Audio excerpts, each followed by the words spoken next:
ఇబ్బంది పడ్డారు, మీ వల్ల ఇలా జరుగుతుందని.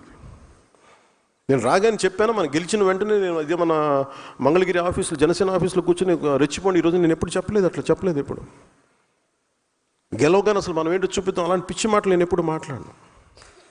ఎందుకంటే బాధ్యత గల వ్యక్తులు ఎలా మాట్లాడతాం, రెచ్చిపోదాం, మనం వచ్చాం కాబట్టి మన టైం అయింది ఇంకా చూపిద్దాం ఒక్కొక్కటి తడాక అంటాం పిచ్చిగా.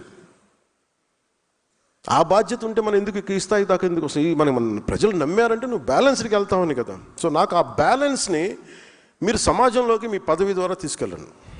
మీ ఏ స్థానాల్లో ఉన్నారో please start doing small correction. చిన్న చిన్న కరెక్షనే ఉండదు, చేయండి. చిన్న చిన్న కరెక్షనే కావచ్చు, అది మీరు బాధ్యతగా చేయాల్సి వస్తుంది. అలాగే నిన్న మాట్లాడితే ఎందుకు అమరజీవి పొట్టి శ్రీరాములు గారి పేరు పెట్టాల్సి వచ్చింది, అమరజీవి జలవాహిని అంటే మనం చేయాల్సింది జనసేన పార్టీగా ఎవరైతే త్యాగాలు చేశారో వాళ్ళని గుర్తించకపోతే, ఉదాహరణకి కొట్టేసాయినో ఎందుకు గుర్తిస్తాం, ఒక దెబ్బలు తిన్నాడు మా పార్టీ కోసం, లేదంటే ఒక స్థానిక సమస్య కోసం ఒక దెబ్బలు తిన్నాడు బికాజ్ పార్టీ ప్లాట్ఫామ్ మీద. మనమే ఇలా కూర్చోబెట్టి పార్టీ కోసం పనిచేసిన వాళ్ళని గుర్తించి ఇంత ఆనందం మనకుంటే, ఇన్ని వేల మంది ఇక్కడ కూర్చొని మాట్లాడుతూ ఉంటే మనకి ఇంత ఆనందం ఉంటే, ఇన్ని కోట్ల మందికి దేశం మొత్తం మీద భాషా ప్రయుక్త రాష్ట్రాలు తెచ్చిన మహానుభావుడు, లేదంటే తెలుగువాడి ఉనికి, తెలుగు జాతి, తెలుగు ఆత్మగౌరవం అని ఈరోజు మనం మాట్లాడగలుగుతున్నామంటే దానికి మూల పురుషుడు అమరజీవి పొట్టి శ్రీరాములు. అంటే మనం అలాంటి వ్యక్తుల్ని మనం స్మరించుకోకపోతే, అంటే ఉదాహరణకి 5 సంవత్సరాలు పనిచేసిన ముఖ్యమంత్రి పేర్లు కూడా పెట్టేస్తారు. కానీ మనం ఎవరి సాక్రిఫైస్ మీద మనం నిలబడ్డాము, ఎవరి బలిదానం మీద నిలబడ్డాము, ఆ వ్యక్తులను వదిలేస్తున్నాం. భగవంతుడు నాకు ఇచ్చిన, గురువులు ఇచ్చిన నాకు ఆ జ్ఞానం ఏమో తెలియదు, కానీ ఆయన పేరు స్మరించింది. అంటే ఎలా ఉంటుందంటే, ఆయన పేరు పెట్టగానే సార్ ఆయన వయస్సులు అంటారా, మన ఆలోచన చూడండి. అంటే ఎంత దౌర్భాగ్య స్థితికి వెళ్ళిపోయి ఉంటే, అంబేద్కర్ గారికి ఒక కులానికి పరిమితం చేసుకుంటే మనం ఏం చేయలేం. అంబేద్కర్ అందరి వాడు, లేదు మావాడు మా దగ్గరే ఉంటాడంటే మనం ఏం చేయలేం దానికి. కానీ ఎవరు వద్దనుకున్నా లేదనుకున్నా అంబేద్కర్ గారు గుండెల్లోనే ఉంటారు మనం. దాన్ని మేము పొలిటికలైజ్ చేయం. ఓనర్షిప్ ఒక్కళ్ళకి అని అంటానికి కుదరదు, నాయకులకి. అంటే ఈ స్థాయికి ప్రపంచం వెళ్ళిపోతున్నాం, మనం కరెక్ట్ చేసుకోకపోతే మన స్థాయిల్లో చాలా చాలా తప్పులు చేసిన వాళ్ళం అవుతాం ఇవన్నీ. సో అందుకని ఇవన్నీ ఒక్కొక్కరు చేసుకుంటూ వెళ్తాం. నా ఉద్దేశంలో పొట్టి శ్రీరాములు గారికి సరైన గుర్తింపు కానీ నివాళి కానీ ఇవ్వాలి అంటే, ఒక పోలవరం లాంటి ప్రాజెక్టుకి ఆ మహానుభావుడు పేరు పెడితే నిజంగా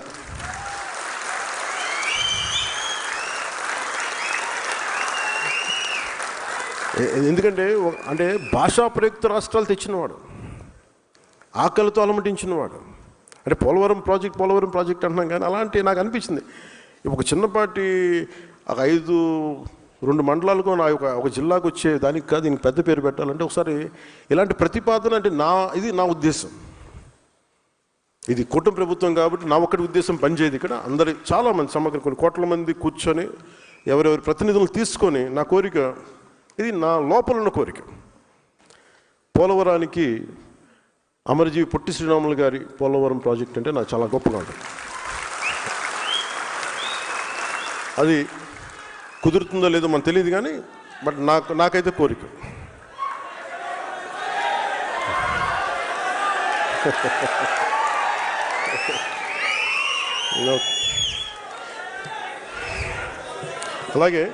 అలాగే ఇంకొక కీలకమైన అంశాలు ఏంటంటే, నేను కొన్ని మాట్లాడుతున్నప్పుడు మీకు కొన్ని ఇబ్బందులు ఉంటాయి. ఏంటంటే మీ వాడు ఎలా మాట్లాడేసారంటారు మేము.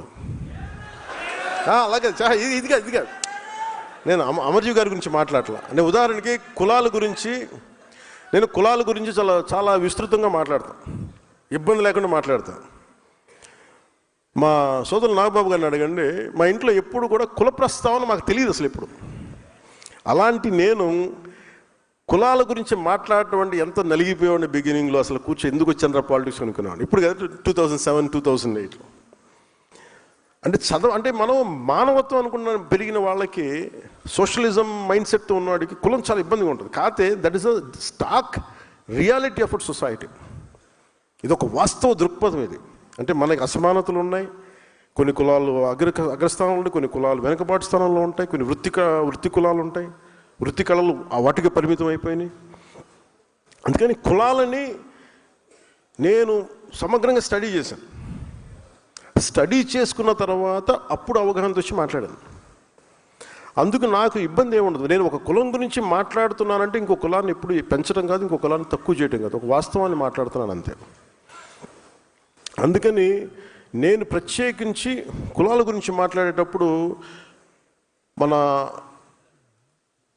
ఆ పార్టీని ఎలా చెప్పాలో తెలియట్లేదు నాకు. వాళ్ళ పేరు కూడా చెప్పడం పెద్ద నాకు ఇష్టం లేదు.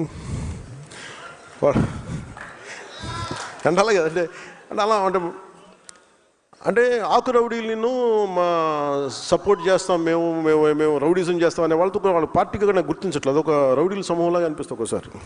సారీ టు సే, నా ఉద్దేశం అలా అలా చేయకూడదు కదా అంటారు. దెర్ ఇస్ వాళ్ళు పొలిటికల్ పార్టీ అయితే మీరు పాలసీ విధానంలో మాట్లాడాలి. మీరు పాలసీ విధానం మీరు ఈ పాలసీ చేశారు, వచ్చాక మేము రద్దులు చేస్తాం. ఇప్పుడు ఉదాహరణకి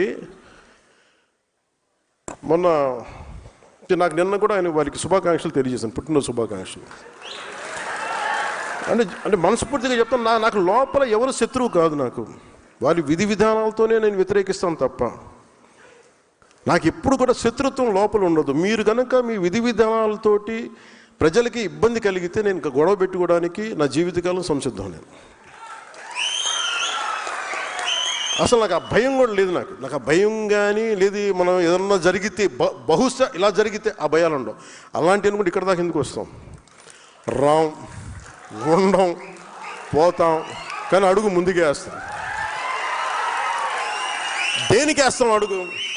పిచ్చి ఐడియాలజీతోటో లేదంటే పిచ్చితో కాదు, చాలా బలమైన ఐడియాలజీ ఉంది కాబట్టే బతుకుతాం. కాబట్టి ధైర్యం, that with in the constitutional limits. అంటే రాజ్యాంగ పరిధిలోనే మాట్లాడతాం, పోరాటం చేస్తాం తప్ప ఇంకా అవసరం అనుకుంటే లాస్ట్ ఫేజ్ రోడ్ల మీదకి వచ్చి గొడవ పెట్టుకోవాలి. మన తెలంగాణ బోర్డర్లో మనం గొడవ పెట్టుకున్నట్టుగా అప్పుడు దాకా ఇంకా రావాలంటే దట్ ఇస్ లాస్ట్ ఫేజ్. ఇంకా తప్పదు.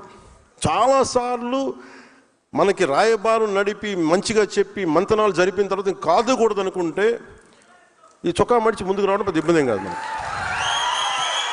అంటే ఎందుకంటే that is a last option. అది ఆఖరి అస్త్రం. అది ఆఖరి అస్త్రం వరకు నువ్వు కూర్చొని ఎంత సయోధ్యతోటి ఎంత సముచితంగా మాట్లాడతావో అన్న దాని మీద నీ స్థాయి ఉంటుంది.